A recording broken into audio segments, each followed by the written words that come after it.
Aduh, punten ibu-ibu, kaluhuran. Bismillahirrahmanirrahim. Assalamualaikum warahmatullahi wabarakatuh. A'udzubillah wa bismillah walhamdulillah wassalatan wassalaman ala rasulillah wa ala alihi wa man tabi'ahu wa wala hawla wala quwata illa billah amma ba'd. Rabbi zidni ilman warzuqni fahman. Rabbi israh li sadri wa yassir li amri wahlul 'uqdatam min lisani yafqahu qawli. Alhamdulillahirabbil alamin. Alhamdulillah. Ya ibu-ibu orang Sunda sadaya sanes. Oh campur, jantan kedah bahasa Indonesia we nya. Masya Allah, alhamdulillah. Orang gado-gado we atuh. Ya. Alhamdulillah di hari ini bisa dipertemukan dengan ibu-ibu di Masjid Al-A'raf. Mudah-mudahan setiap langkah kita ke masjid ini menjadi wasilah Allah memasukkan kita ke surganya Allah. Mudah-mudahan setiap langkah kita ke masjid ini pahalanya juga mengalir untuk kedua orang tua kita. Mudah-mudahan setiap langkah kita ke masjid ini juga bisa menghapus dosa-dosa kita di masa lalu. Dan mudah-mudahan setiap langkah kita ke masjid ini menjadi wasilah Allah menjaga anak-anak kita ya Bu ya. Amin amin ya Allah ya rabbal alamin. Panginten nepangkeun perkenalan dulu panginten Ibu saketi. Nama saya Putri Maya Agustanti, biasanya manggilnya Putri. Acan ustazah ieu mah. Sami-sami diajar kene. Saya tinggal di Villa Bandung Indah, ibu-ibu. Kalau ibu-ibu ada yang ke atas, mangga bisa mampir di dekat GRQ, Generasi Robani Qurani yang Ustaz Jafar, itu depan-depanan dengan Ustaz Jafar. Alhamdulillah Allah titipkan 6 Bu, putra saya. Qadarullah yang pertama meninggal usia 7 tahun 2013. Jadi yang ada sekarang 5 Bu. Yang satu di Jogja, mohon doanya mau beres SMA-nya jadi mau kuliah. Mudah-mudahan Allah berikan yang terbaik ya Bu ya. Yang keduanya kelas 3 SMP di Pangalengan mondok juga. Mohon doanya mudah-mudahan ditunjukkan SMA yang terbaik juga. Yang ketiga SMP kelas 1 di Madrasah Al-Fatih. Yang keempat baru kelas 4 SD dan yang kelima ya yang ada sekarang ini umur 5 tahun. Ya, itu panginten ibu-ibu sakedik mudah-mudahan biasa ta'aruf deui kalau ibu-ibu yang ke main-main ke atas mangga di blok A6 nomor 7. Ya, insya Allah hari ini mungkin berbagi ya Bu ya, sedikit berbagi tentang ibunda kita Khadijah. Nah, ibu-ibu saya ngambil rujukannya ini ya ibu-ibu kalau misalnya mau di toko buku ini udah diterjemahkan, judul aslinya Khadijah Ummul Mukminin Nazaharat fi Isyraqi Fajril Islam, yang ditulis oleh Abdul Mun'im Muhammad. Nah, Masya Allah ibu-ibu ada yang uninga nami panjang ibunda kita Khadijah teh siapa? Coba ada yang tahu nggak nama panjangnya?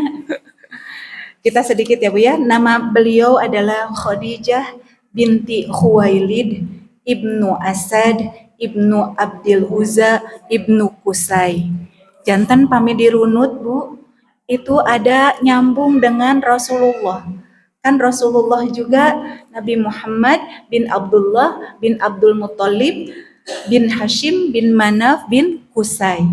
Itu dari bapak ibunda kita Khadijah. Dari ibu neneknya beliau itu Halah binti Abdi Manaf. Jantan aya oge nyambung. Jantan bapakna ada nyambung gitu ya, ada kekerabatan dengan Rasulullah. Dari pihak ibunya juga sama, ada kekerabatan dengan Rasulullah sallallahu alaihi wasallam. Nah, ayahanda beliau Khuwailid itu orang yang cerdas, kaya ya Bu ya, terhormat, baik akhlaknya, jujur. Maka Masya Allah itu menurun ya kepada beliau. Maka Khadijah pun sama gitu ya, menjadi saudagar, pedagang yang sukses. Bahkan sepertiga kekayaan di kota Mekah itu milik Khadijah. Kebayangnya Bu ya, seperti di Indonesia mah panginten 9 naga ya Bu ya. Ima punya lira ya Bu ya, Masya Allah. Beliau bukan menikah dengan Rasulullah itu bukan yang pertama kali. Pertama kali ibunda kita Khadijah itu menikah dengan Abu Halaf. Abu Halaf ini wafat tapi punya dua anak laki-laki, namanya Hindun dan Halah. Nah, sesudah wafat, suami yang pertama menikah dengan suami yang kedua, namanya Atik ibnu Aid, dan punya satu anak perempuan, namanya Hindun. Ini mungkin yang kadang suka jarang ya Bu ya diinikan. Nah, sesudah itu beliau berarti janda gitu ya Bu ya, selama 10 tahun baru menikah dengan Rasulullah. Nah, selama 10 tahun itu Bu, banyak yang meminang. Bahkan yang akan memberikan maharnya tuh harta yang banyak gitu. Tapi ditolak semuanya ya oleh ibunda kita Khadijah. Nah, pada zaman jahiliyah beliau diberi gelar Thohiroh, wanita yang suci gitu ya. Tadi ya banyak yang mencoba meminang, menawarkan sejumlah besar harta tapi ditolak. Beliau fokus untuk mengurus ketiga putra-putrinya gitu ya, dan mengurus usahanya gitu. Sampailah di musim semi tahun 595 Masehi. Dari Mekah ini mau ngadain perjalanan untuk berdagang ke Syria. Nah, beliau bingung mau nyari siapa ya yang bisa mimpin kafilah ini gitu ya.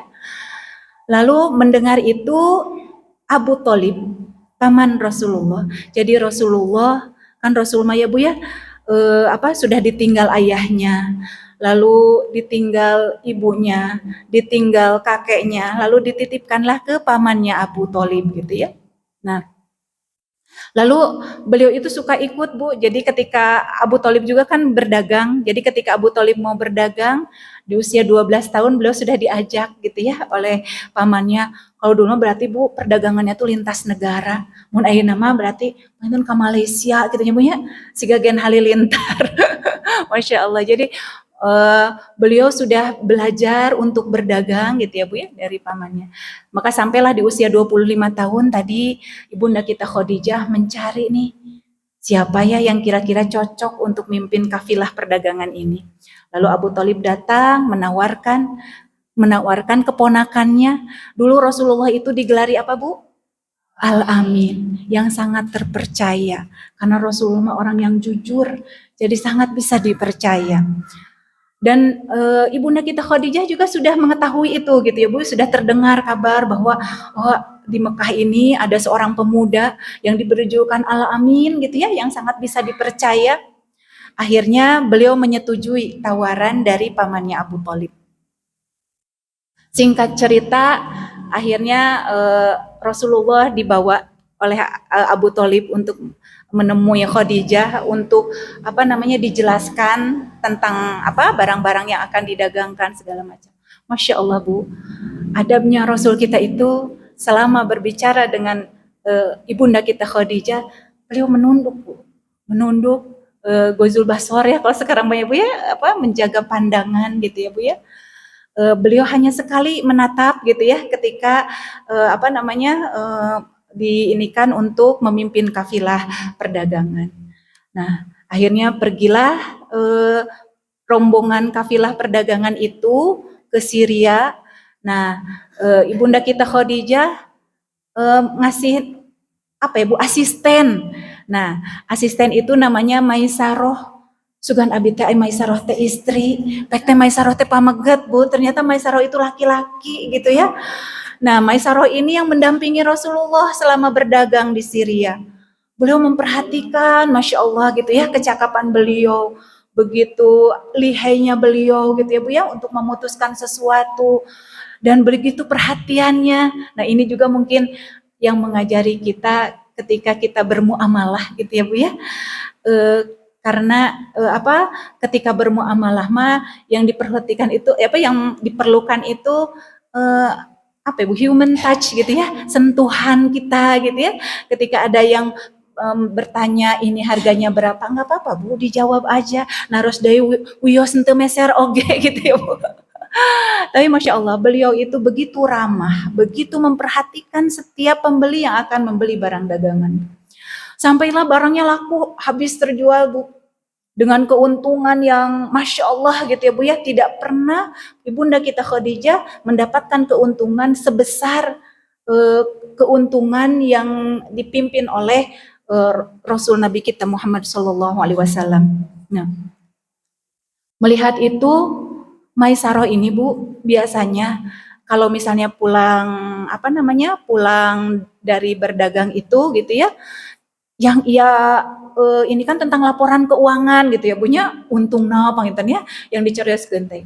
Tapi berbeda ketika Rasulullah yang memimpin kafilah perdagangan. Maisaroh itu menceritakan kehebatan, keagungan Rasulullah, pribadi Rasulullah gitu ya Bu. Dan Rasulullah juga ketika akan kembali sesudah barang dagangannya habis, beliau membeli barang-barang yang di Syria yang bisa dijual mahal di Mekah gitu Bu. Jadi keuntungannya terlangkung deh gitu ya Bu. Nah, sampailah sesudah berbulan-bulan perjalanan perdagangan itu kembali kafilah dagang itu ke Mekah, maka yang biasa dilakukan oleh Rasulullah Shallallahu Alaihi Wasallam adalah ketika sampai di Mekah, beliau akan tawaf 7 kali. Itu yang kita juga lakukan sekarang ya Bu ya, kalau kita umroh atau naik haji, tawaf mengelilingi Ka'bah 7 kali, baru ke tempat Ibunda kita Khadijah untuk melaporkan hasil perdagangan dan barang apa saja yang dibeli di sana. Masya Allah, Ibunda kita Khadijah sangat terpukau ya Bu ya dengan kelihayan Rasulullah dalam berdagang. Tapi ada rasa yang terselip Bu gitu ya, bukan hanya karena lihainya saja, tapi ada perasaan yang ketika beliau teh sekuat tenaga untuk mau ngelupain emot wae gitu ya Bu ya. Itu panginten yang disebut jatuh cinta gitu ya Bu. Maka ibunda kita teh memanggil Nafisah, ada namanya Nafisah. Nafisah itu kerabat Rasulullah. Yang seperti ibu gitu ya, karena Rasulullah sudah ditinggal gitu. Nah, beliau meminta Nafisah bagaimana kalau beliau melamar Rasulullah gitu ya. Lalu akhirnya Bu, mencari ini supaya maksudnya ketika lamaran teh nggak ditolak gitu ya Bu ya. Akhirnya Nafisah menemui Rasulullah. Lalu ditanya tentang pernikahan, maka Rasul kita menjawab, bagaimana mau menikah?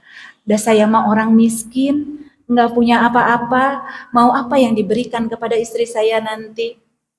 Terus Nafisah itu Bu seperti ibu yang menasehati tentang pentingnya pernikahan gitu ya Bu ya, tentang keutamaannya pernikahan, sampai beliau itu kalau masalah mahar nggak usah dipikirin, nanti saya yang urus kata beliau teh gitu ya. Sampailah Rasulullah SAW mengiyakan sesudah pamannya Abu Thalib juga ya gitu ya, supaya beliau bisa menikah dengan Ibunda Khadijah, maka Rasul mengiyakan. Maka terjadilah pernikahan agung antara Rasulullah dengan Ibunda kita Khadijah. Maka Bu, kalau kata Ustadz Salim, Nabi Muhammad itu seperti angin kencang yang selalu pengen ngasih gitu ya Bu, pengen nolong gitu. Tapi kemampuannya terbatas gitu ya Bu ya. Maka dipertemukan dengan Khadijah yang seperti lautan teduh Bu. Jadi kalau angin kencang sama lautan teduh, kalau disatukan jadi apa Bu? Jadi badai kebaikan. Maka Masya Allah gitu ya. Maka jodoh itu bukan kita memilih yang sempurna ya Bu ya, yang ideal, tapi jodoh itu yang tepat ya Bu. Boleh jadi ketika berjodoh itu ada sama-sama kesamaan, mirip wajahnya, ya, mirip juga sifatnya misalkan ya. Tapi ada juga ketika berjodoh itu seimbang gitu ya. suaminya pendiam, istrinya eh, talkatif ya Bu ya, senang bicara gitu ya, itu saling menyeimbangkan gitu ya. Dan yang ketiga, yang saling melengkapi seperti Rasulullah dengan ibunda kita Khadijah.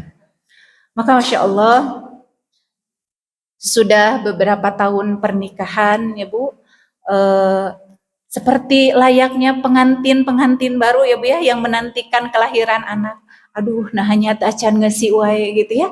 Kenapa ini teh belum ada tanda-tanda kehamilan setahun? Apakah aku sudah sudah tua karena diinikan bahwa umur Khadijah itu 40 tahun sedangkan Rasulullah 25 tahun gitu ya Bu.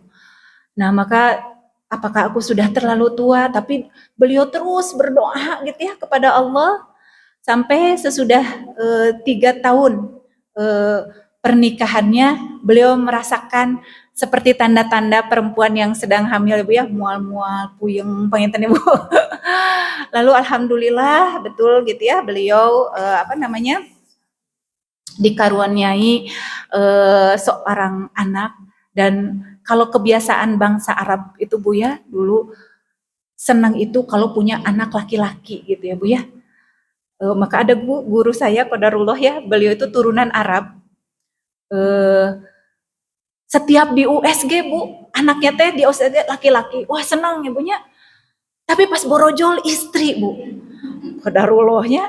Terus udah gitu anak kedua, anak ketiga sama Bu. Semua 5 anaknya setiap di USG laki-laki.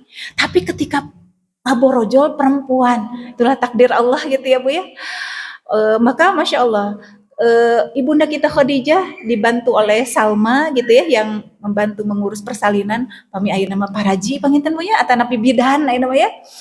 Nah, beliau membantu akhirnya lahirlah Qasim ya Bu ya.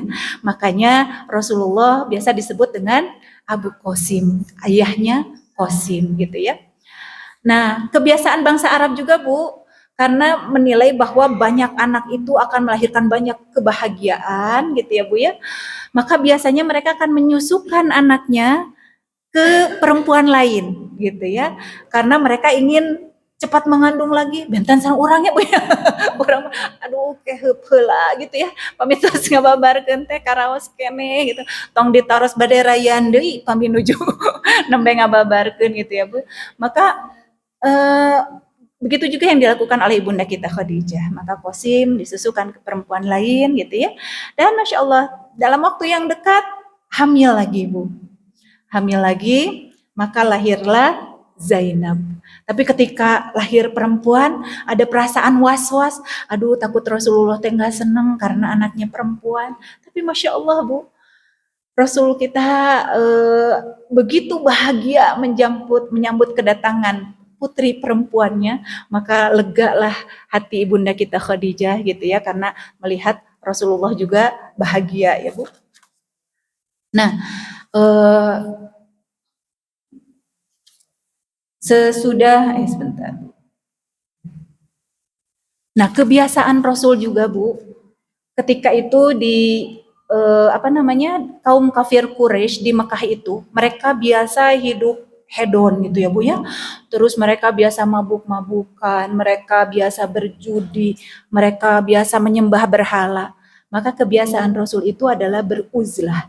Beruzlah itu menyendiri gitu ya Bu ya, merenung, dan beliau memilih Gua Hiro gitu ya. Dan ibunda kita Khadijah menerima itu Bu gitu ya. Walaupun di awal-awal pernikahan gitu, panginten pami urang mahnya nah terus ditinggalkeun deui gitu ya. Tapi beliau tidak gitu ya Bu ya. Beliau yang menyiapkan perbakalan gitu ya dari Rasul kita.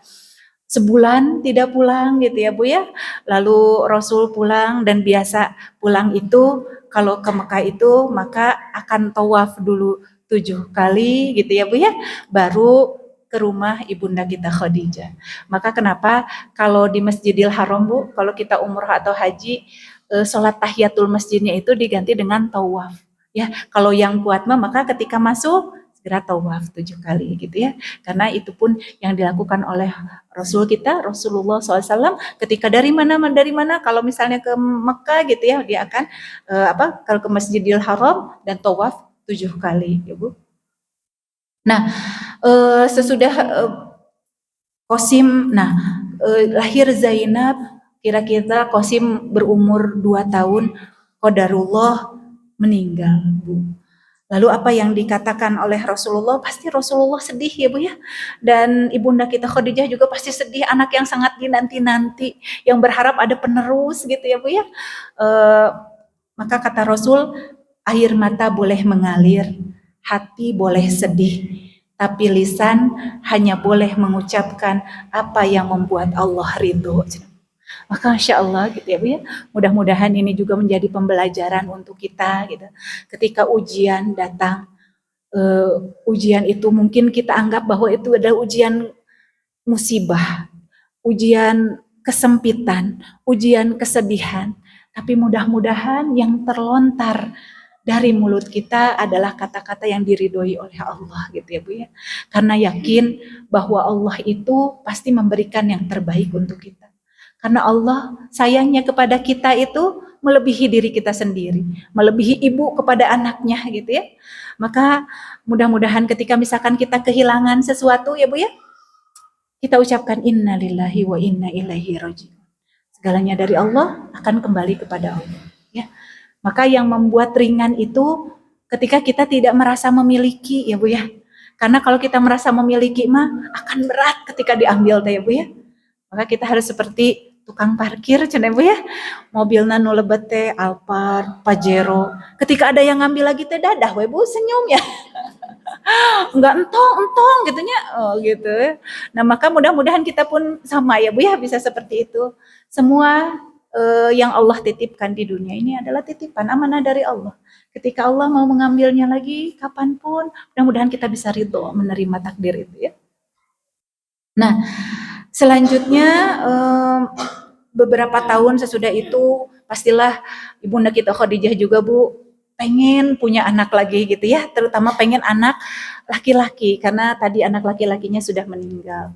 Maka di usia 48 tahun berarti Rasulullah usia 33 tahun lahirlah Ruqayyah. Sama ya Bu ya, dibantu juga oleh Salma dan Rasul itu Bu setiap kelahiran anaknya ketika Qasim lahir gitu ya Bu ya, maka beliau akan menyembelih 2 ekor kambing.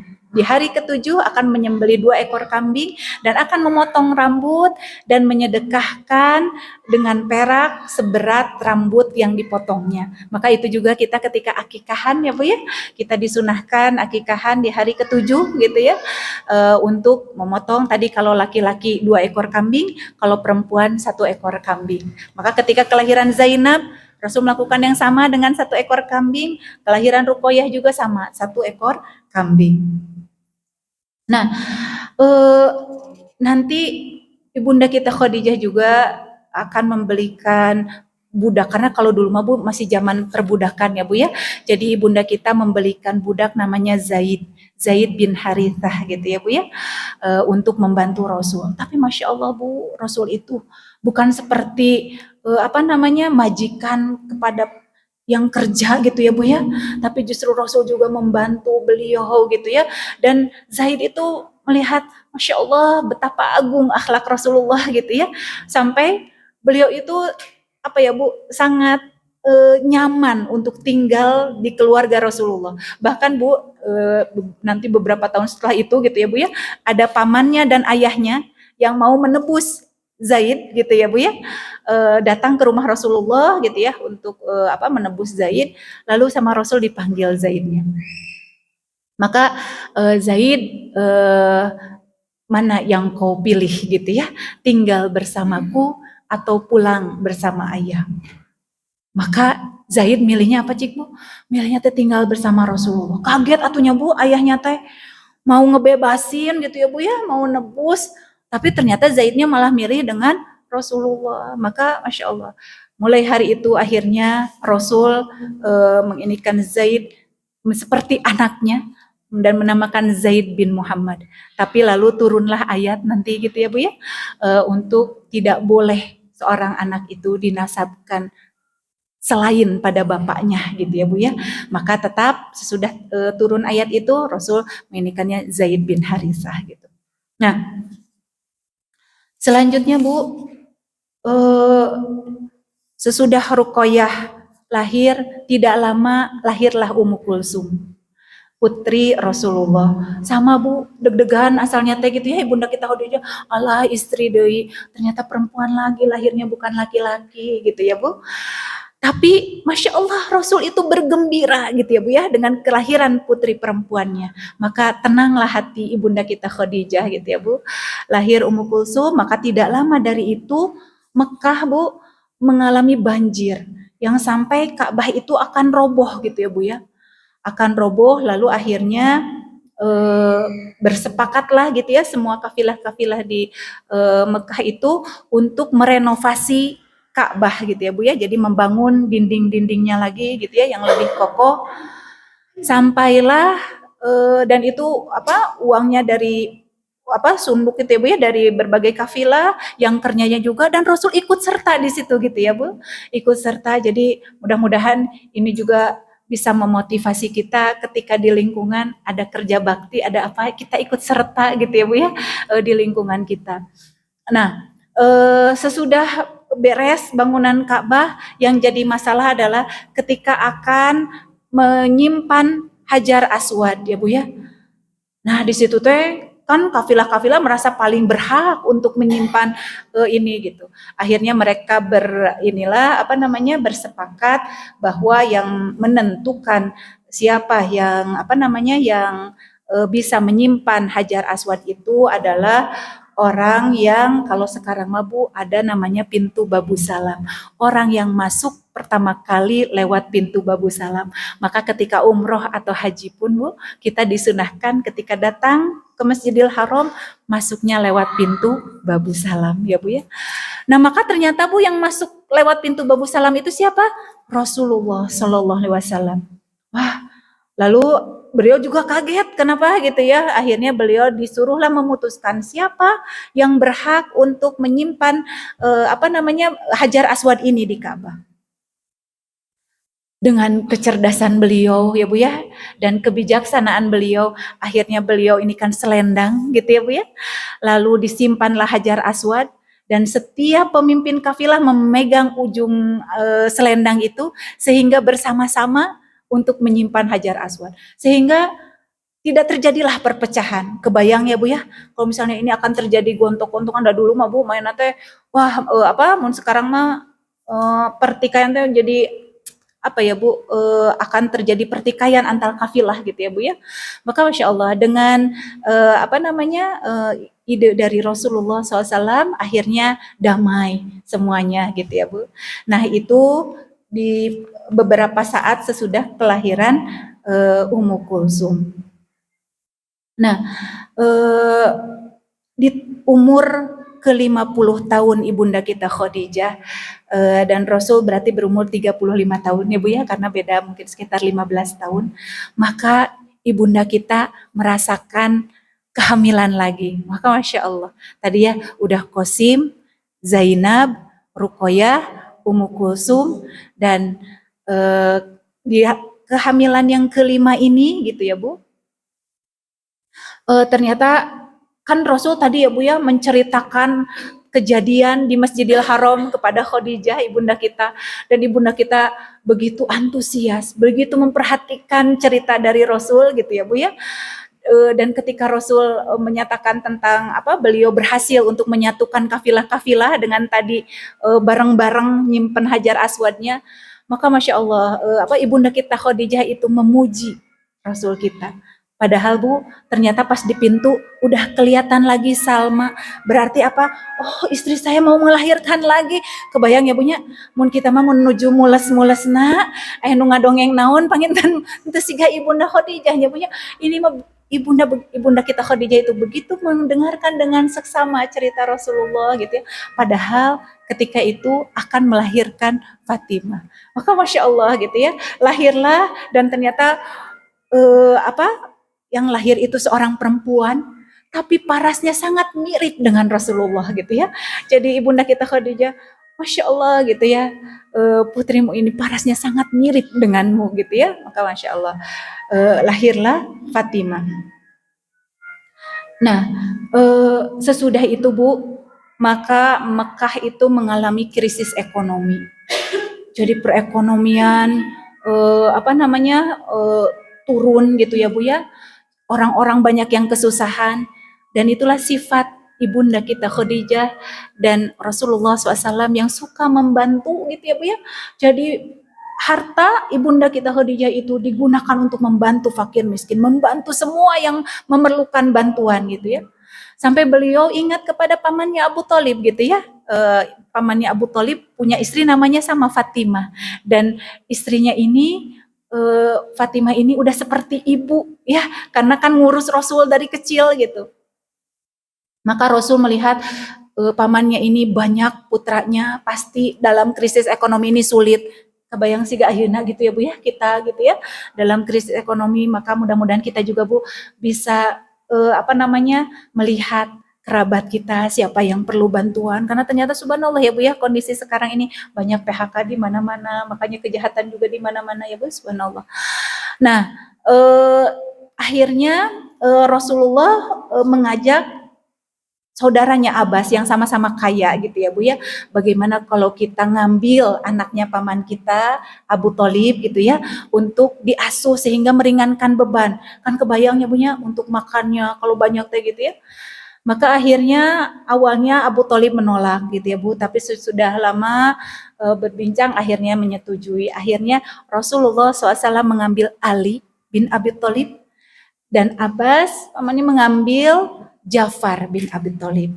Maka Masya Allah Bu, kehadiran Ali bin Abi Thalib di rumahnya itu menambah keceriaan, karena kan tinggal perempuan ngumpul ya Bu ya, karena tadi Qasimnya sudah wafat. Maka Masya Allah, Ali bin Abi Thalib ini seumur dengan Zainab. Jadi kalau waktu itu mah belum ada tanda-tanda sih katanya Bu ya akan menikah dengan Fatimah, karena Fatimah naga alit keneh gitu ya Bu, usianya mungkin sekitar 2 tahunan gitu. Maka Masya Allah, ahli di sana dididik dengan penuh kasih sayang oleh ibunda kita Khadijah dan oleh Rasulullah, dan ibunda kita Khadijah itu kepada Ali seperti anaknya sendiri gitu ya Bu ya, bukan seperti ke orang lain gitu ya. Jadi menginikannya seperti ke anaknya sendiri, dan Masya Allahnya gitu Bu, ibunda kita itu begitu menghormati orang-orang yang sudah berjasa kepada Rasulullah. Bahkan nanti ketika suatu saat Halimah yang dulu pernah mengasuh Rasulullah datang ke rumahnya, menceritakan di kampungnya paceklik segala macam. Beliau Bu mengirimkan 1 ekor unta dengan 40 ekor kambing untuk Halimah bawa ke kampungnya. Maka Masya Allah gitu ya Bu ya. Nah, kalau di Arab itu dulu kebiasaannya adalah menikahkan perempuan, anak-anak perempuan itu di usia muda gitu ya Bu. Jadi maka waktu itu Zainab, ibunda kita Khadijah itu udah nyari-nyari gitu ya siapa yang pas untuk Zainab. Maka beliau lihatlah ada kerabatnya, seorang kerabatnya namanya Abul As gitu ya. Beliau orang yang kaya, orang yang jujur, orang yang suci, tapi yang beliau lihat bukan itu, akhlaknya gitu ya, akhlak baiknya gitu ya, yang membuat beliau ingin menjodohkan dengan Abul As. Maka Abul As itu Bu seringlah main gitu ya, dan Abul As itu begitu kagum ya dengan Rasulullah. Awalnya mah belum lihat Zainab Bu gitu ya, tapi sudah sering-sering akhirnya lama-lama beliau melihat Zainab. Akhirnya menikahlah mereka gitu ya. Dan nah, tetangga Rasulullah itu Bu ada namanya Abu Lahab, paman Rasulullah. Maka sampai ada di ininya Bu ya, di dalam Quran surah Al-Lahab gitu ya. Ini mujizatnya Al-Quran Bu, bahwa itu ayat itu turun ketika Abu Lahab dan istrinya itu masih ada. Tapi Allah sedemikian bahwa Abu Lahab ini akan menjadi ahli neraka. Dan memang betul sampai akhir hayatnya beliau tidak mendapatkan hidayah gitu ya. Betapa jahatnya beliau gitu ya kepada Rasulullah dengan istrinya Ummu Jamil gitu ya. Maka sampai Allah menurunkan surah Al-Lahab gitu. Nah Bu, Ummu Jamil ini terkenal congkak, terkenal apa ya Bu, ngurus maksudnya itu Bu, ngeiniin suaminya gitu Bu. Jadi punya otoritas ke suaminya, ke anaknya gitu Bu nya. Mun ieu mah jadi kayak pemimpinnya mungkin ya Bu ya, Ummu Jamil ini. Nah, tapi ketika suatu saat sesudah beberapa waktu sesudah Zainab nikah, datang Abu Lahab teh Bu ke rumah Rasulullah, mau apa? Mau minang. Mau minang putri Rasulullah, Ruqayyah dan Ummu Kulsum buat putranya Abu Lahab. Namanya Utbah dan Utaibah. Namanya ibunya punya kereteg. Ibunda kita Khadijah, alah gimana ini? Kalau Utbah dengan Utaibahnya tidak ada celah, Bu. Tapi yang beliau lihat ibunya. Kebayang kalau anak saya mereka gitu ya, nikah dengan itu di rumah nasi gak gitu ya mertuanya. Tapi ibunda kita itu Bu begitu bijaksana, beliau itu bertanya kepada Ruqayyah dengan Ummu Kulsum gitu ya. Ada yang datang untuk melamarmu gitu ya, bagaimana menurutmu? Maka putri-putrinya ini Masya Allah lagi ya Bu ya, maka aku serahkan kepada ayah gitu ya. Dan ketika itu memang Rasulullah menerima apa namanya pinangan dari Abu Lahab untuk Utbah dan Utaibah itu gitu ya. Nah ini umurnya Bu Ruqayyah sekitar umur 7 tahun. Ummu Kulsum sekitar 6 tahun karena dulu mah di Arab teh memang gitu Bu ya adat kebiasaannya teh, tapi biasanya enggak diserumahin dulu Bu. Jadi mun urang mah pangikat biar enggak kusasaha panginten ya Bu ya. Jadi mereka bersepakat baru 4 tahun kemudian baru nanti mereka akan serumah gitu ya Bu. Jadi walaupun sudah dinikahi tetap gitu tinggal dengan ibunya ya dengan Bunda Khadijah gitu ya.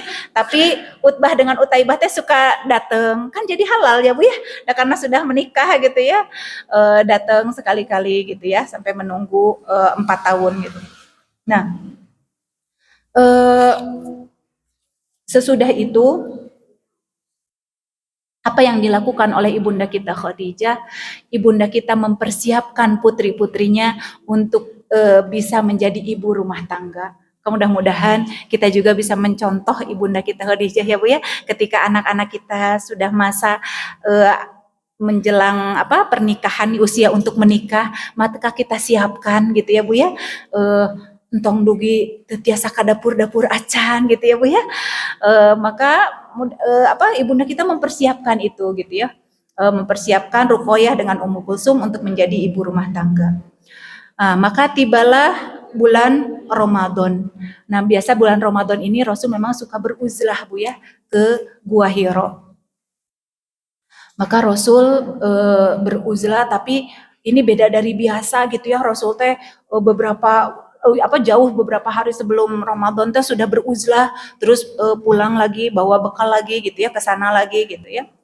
Nah, maka disinilah Rasul bertemu dengan malaikat Jibril ya Bu ya. Nah, suatu hari Muhammad berjalan di Ajyad tenggelam dalam perenungan terhadap ciptaan Allah serta kekuasaan dan keagungannya.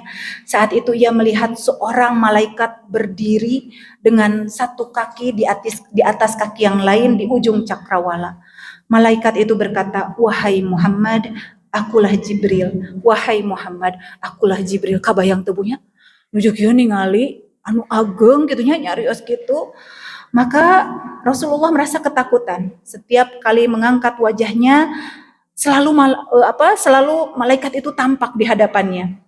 Akhirnya beliau bergegas pulang dan menceritakan kepada ibunda kita Khadijah.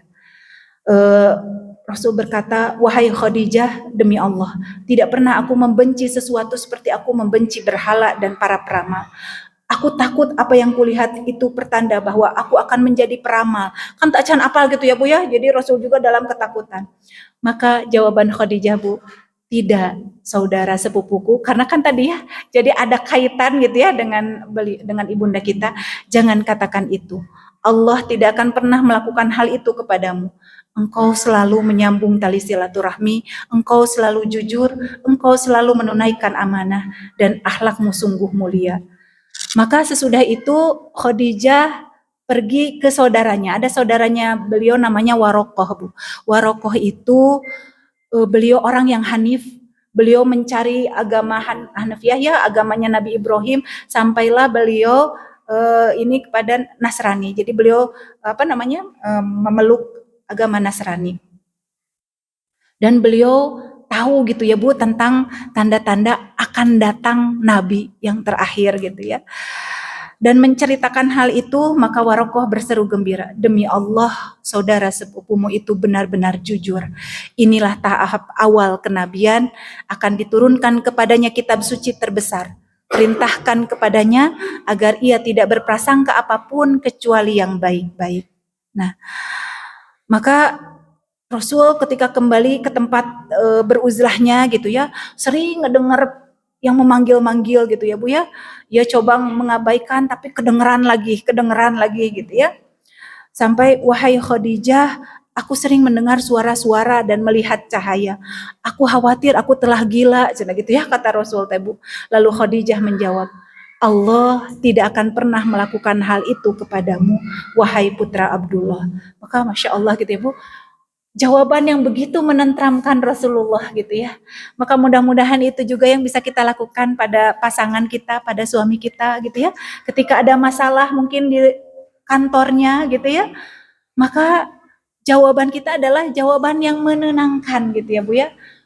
Bukan justru menyalahkan orang tuh udah si ayah mah pantes we gitu. Jangan gitu ya Bu ya. Maka Masya Allah ini yang bisa kita tiru dari ibunda kita Khadijah. Nah, sesudah itu Rasul pun gitu ya. Nah, di uzlah yang berikutnya bahwa malaikat Jibril gitu ya memeluk beliau dengan sangat kuat lalu mengatakan kepada beliau Iqra, gitu ya, bacalah gitu ya. Nah, Rasulullah menjawab, aku tidak bisa membaca gitu ya. Lalu Jibril memeluknya lagi makin kuat gitu ya Bu ya, bacalah gitu ya. Sama gitu, apa yang harus kubaca gitu ya. Nah, dan ternyata Jibril telah memeluknya sekuat pelukan sebelumnya, lalu dibacakanlah surah Al-Alaq ayat 1 sampai 5 ya. Iqra bismi rabbikal ladzi khalaq, khalaqal insana min 'alaq. Iqra wa rabbukal akram alladzi 'allama bil qalam. Maka Rasulullah Muhammad SAW kemudian membacanya dan ayat itu seakan terukir di hatinya dengan tulisan yang terbuat dari cahaya gitu ya. Maka Masya Allah kejadian itu pun diceritakan kepada Warokoh gitu ya. Dan sama gitu ya Warokoh bahwa suamimu adalah utusan Allah gitu ya. Maka siapapun gitu ya yang menginginkan risalah ini ya akan mendapati ujian yang sangat besar gitu ya. Maka kata Warokoh, kalau saja aku hidup gitu ya sampai maka aku akan membelanya. Maka kata Warokoh, engkau akan dibenci, engkau akan dicaci, bahkan engkau akan diusir. Rasul teh kaget atau Bu ya, karena kan Rasul selama ini dihormati gitu ya, sampai disebut Al-Amin maknya, sampai diusir gitu ya Bu. Tapi betul lah gitu ya, sesudah itu maka yang paling pertama beriman itu adalah ibunda kita Khadijah gitu ya. Baru sesudah itu Ali bin Abi Thalib tadi, karena kan tinggal di rumah ya Bu ya, diceritakan tentang ini gitu ya, bahwa ini akhirnya bersyahadat gitu ya Bu. Nah, sesudah itu Zaid bin Harisah gitulah, baru anak-anak perempuannya dan ketiga anak ibunda kita Khadijah dari suaminya yang terdahulu. Mereka beriman dan menjadi seorang muslim. Nah, maka sesudah itu terjadilah dakwah Siriyah ya Bu ya, yang tidak terang-terangan, jadi sembunyi-sembunyi gitu ya Bu, dakwahnya ke orang per orang gitu ya. Nah, dan Masya Allah malaikat Jibril pun Bu sampai mengepakkan ke tanah gitu ya sayapnya sampai memancar air, dan di sanalah Rasul diajarkan untuk berwudu dan sholat. Maka Rasul pun mengajak ibunda kita Khadijah dan Ali bin Abi Thalib untuk sholat gitu ya. Maka asalnya Rasul gitu ya, di belakangnya ibunda kita Khadijah. Nah, ada Ali bin Abi Thalib. Maka sesudah Zaid bin Harisah masuk Islam juga, maka pindah gitu ya Bu ya, jadi ke belakang. Makanya kenapa gini Bu, kalau perempuan makan ya Bu, kita imaman itu deketan gitu ya Bu ya. Tapi kalau laki-laki mah mundur ke belakang kalau itu 2 orang ya atau 3 orang gitu ya. Maka insya Allah karena itu juga yang dilakukan oleh Rasulullah Shallallahu Alaihi Wasallam. Dan ketika Siriah itu sembunyi-sembunyi gitu ya, Rasul teh sholatnya sembunyi-sembunyi, dan waktu dulu mah sholatnya juga baru 2 waktu, pagi dan petang gitu ya Bu, sembunyi-sembunyi sampai sudah 3 tahun.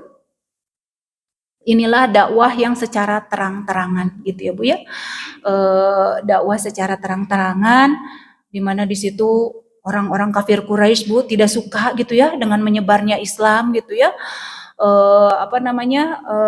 sampai disiksa, kebayangnya teh Bu ya, kayak saudara-saudara kita di Palestina, di Gaza sekarang, atau yang saudara-saudara kita di Suriah, maka doakan ya Bu ya, mereka disiksa segala macam, tapi mereka Masya Allah gitu ya, dengan ketauhidannya, mereka tetap memegang akidah gitu ya, sampai ada Bilal ya Bu ya, kalau Ibu ini kisah Bilal, itu adalah budak yang ketika panas ereng-erengan Bu, ditaruh di jalan, ditimpakan oleh batu, kebayang nggak Bu, batu itu ketika panas itu panas pisan gitu ya Bu ya, ditimpakan, tapi apa yang beliau katakan, ahad, ahad, ahad gitu ya.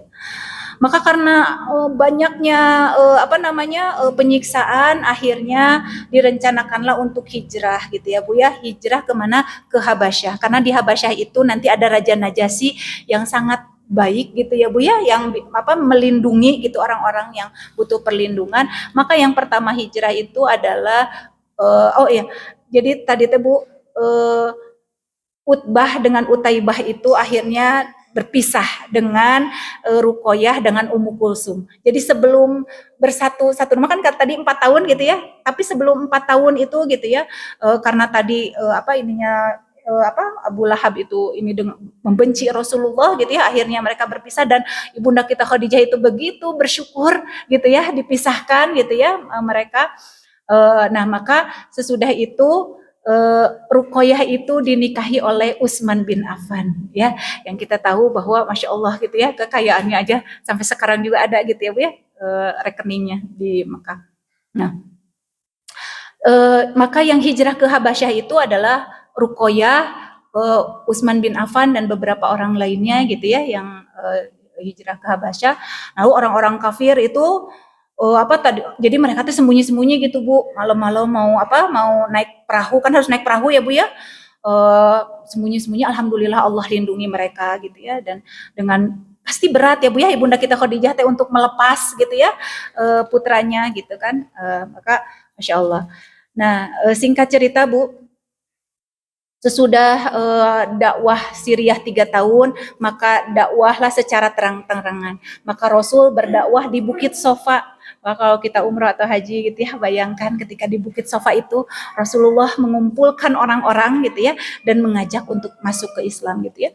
Maka di situ Abu Lahab, wah subhanallah gitu ya Bu ya, begitu ininya mencela Rasulullah segala macam gitu ya, dengan istrinya juga, bahkan istrinya itu Bu, Jamil itu kalau di pintu Rasulullah, karena tetangganya Bu ya, jadi duri-duri teh ditebar Bu, biar mencelakakan Rasulullah gitu ya. Makanya kenapa sampai Allah turunkan surah Al-Lahab gitu ya Bu, saking jahatnya gitu ya mereka gitu. Nah penyiksaan segala macam, terus orang-orang kafir Quraisy ini udah kehilangan ini Bu, ide gitu ya Bu ya, bagaimana ini supaya orang jangan pada masuk Islam, dan makin bertambah lagi gitu ya, sampai berbagai macam cara gitu ya, ke Raja Najasyi udah ini enggak mempan segala macam gitu ya. Akhirnya apa Bu? Akhirnya diboikot lah gitu ya. Jadi keluarga keluarganya Rasulullah gitu ya, di lembah milik Abu Thalib gitu ya. Mungkin seperti Gaza sekarang ya Bu ya. Jadi orang-orang kafir Quraisy itu tidak boleh berdagang gitu ya dengan Rasulullah gitu ya, dengan umatnya gitu ya. Yang sudah masuk Islam maka tidak boleh berdagang, tidak boleh menjual, kalaupun menjual itu dengan harga yang tinggi. Maka disitulah ibunda kita Khadijah Bu menyerahkan semua hartanya gitu ya, beliau belikan. Kebayang ya Bu ya, ketika itu pemboikotan 3 tahun tidak ada makanan, bahkan yang dimakan itu daun-daun gitu ya Bu ya. Sampai mungkin kurus kering seperti saudara-saudara kita di Gaza sekarang gitu ya, bahkan kata yang menyusui itu yang keluar bukan air susu Bu, tapi darah gitu ya, saking nggak adanya gitu ya, ini teh air susu gitu. Maka Masya Allah pengorbanan beliau. Dan qadarullah gitu ya, sesudah 3 tahun pemboikotan, karena kan itu perjanjiannya itu Bu ditulis gitu ya di Ka'bah, tapi Allah memerintahkan rayap untuk memakan gitu ya, sehingga hilanglah perjanjiannya itu, akhirnya mereka bebaslah dari pemboikotan. Tapi memang tidak lama dari itu paman Rasulullah Abu Thalib meninggal dunia gitu ya Bu ya. Mungkin bayang ya Bu ya, ketika diboikot makan jadi dalam kondisi lemah, umur sudah 80 tahun lebih gitu ya pamannya itu gitu. Dan sebulan lebih sesudah itu istrinya gitu ya, ibunda kita Khadijah meninggal dunia. Maka itu adalah tahun kesedihan untuk Rasulullah gitu.